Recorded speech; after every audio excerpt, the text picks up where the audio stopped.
Hello guys! Welcome to my channel. So nandito na naman tayo para sa ating panibagong video. So ang ating content ngayon ay crafting of third wing. So gusto talaga natin mag-craft, talagang hinabol natin itong third wing ng wizard dahil gusto ko yung itsura niya, napaka-astig at napakaganda. Para sa akin lang, subjective naman kasi ito. Dahil nga syempre pangit ang ating wing na 2.5 yung option niya. Kaya tayo ay magpapalit, hinahabol natin yung ating third wing. Sana maganda yung kalabasan ng ating third wing guys, para hindi tayo mag-quit or hindi tayo tamarin sa paglalaro. Anyway, makikita naman natin sa last video kung ano ang ating magiging result ng ating crafting of our wings.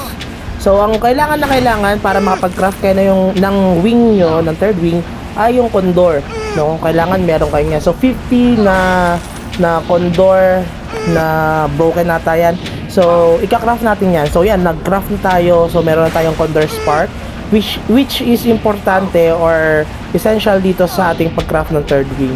Yung mga gems, inipon lang natin yan. Madali lang naman yung jewels ng soul and bless. Ang mahirap kasi yung creation at saka yung life. So bumili pa tayo ng ating creation para tayo ay makapag-craft. So medyo malaki-laki din. So anyway, punta na tayo doon, ikat natin yung video para doon sa ating crafting ng ating third wing. So ayun na nga guys, nandito tayo sa sa Laurentia. Tayo ay magka-craft ng ating third wing. Sana maging maganda yung kalabasan nito guys, no? Ang ganda talaga kasi ng third wing ng wizard. Dati gusto ko yung BK, pero dahil nga parang andungis niya tignan, kaya nagpalit din tayo ng wizard. Tapos marami naggustong i-content itong wizard guys, 'di ba? So ayan, gagawan natin 'yan. Anyway, for your information lang guys, no. Hindi sa pagmamayabang, pero tayo ang kauna-unahang naka third wing na wizard sa cross server, sa server 141 hanggang 144. Kung makikita nyo, kahit sa aming server 144, ako lang ang magka-craft ng third wing. So pinaggagastusan natin talaga ito guys, dahil gusto nga natin siya mapalitan at naastigan tayo doon sa ating third wing, diba? Medyo malaki ang gastos natin dito. Anyway, ganun talaga. Kung gusto mo, kapag mahal mo, gagastusan mo, no? So ito na, magka-craft tayo. Kumukuha lang tayo ng ating position at the same time yung ating orasyon. Hindi naman mawawala yan sa mga paniniwala natin. So kayo, bahala kayo kung anong paniniwala ang gusto nyo. Diyan sa aming cross server, yung mga mamaw talaga yung mayroon third wing. Ito sa wizard, wala pa talagang naka third wing sa amin.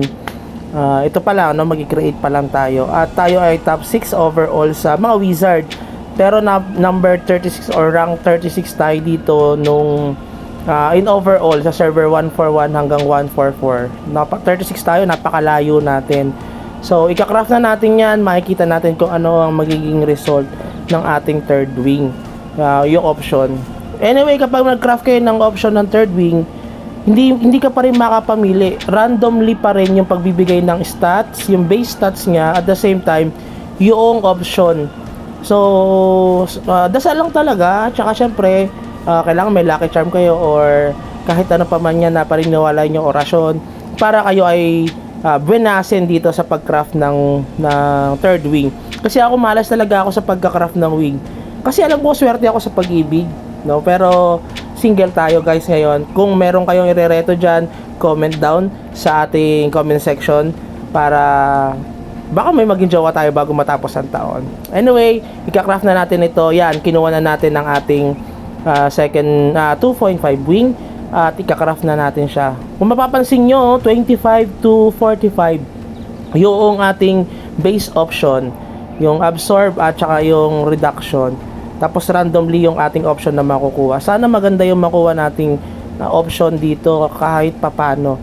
Kapag hindi, magka-craft tayo ng fourth wing natin. No, mamadaliin natin. Ano ba, fourth wing ba agad or 3.5? Meron bang 3.5 wing? Anyway, hindi ko alam, no? So tingnan na lang natin guys. So ika-craft na natin, konting dasal. Sana maganda ang kalabasan nitong wing. Taran! Boom! Ayan na. Boom, panis.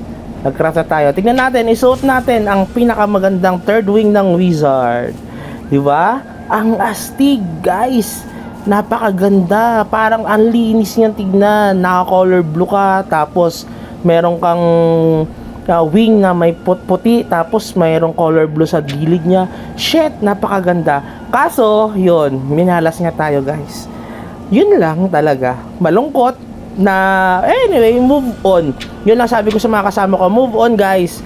Kung ganyan yung wing na base stat natin, para kang naka-perfect 2.5 wing, tapos yung option mo ignore, okay lang yan. Walang problema dyan. As long as na nag-e-enjoy ka, laruin mo lang, no? Yun lang naman eh. Hindi mo naman kailangan na sobrang ganda. Anyway, ano naman, advantage naman yun. Syempre kung maganda ang magiging crafting ng wings mo. But then, syempre kung lagi mo isipin yun, mabibwisit ka lang. 'Di ba? Basta para sa akin, ang habol ko yung kaastigan nitong wizard, yung wing ng wizard, yung third wing niya. Yung fourth wing, hindi ko pa alam kung ano yung tsura dahil hindi pa ako masyadong nagsisearch about dito. Sana guys, nakamotivate sa inyo itong video na ito na mag-craft na ng third wing. Kahit na medyo magastos at mahal talaga, maganda siya, astig, no? Yun lang. So, bye-bye and have a good day!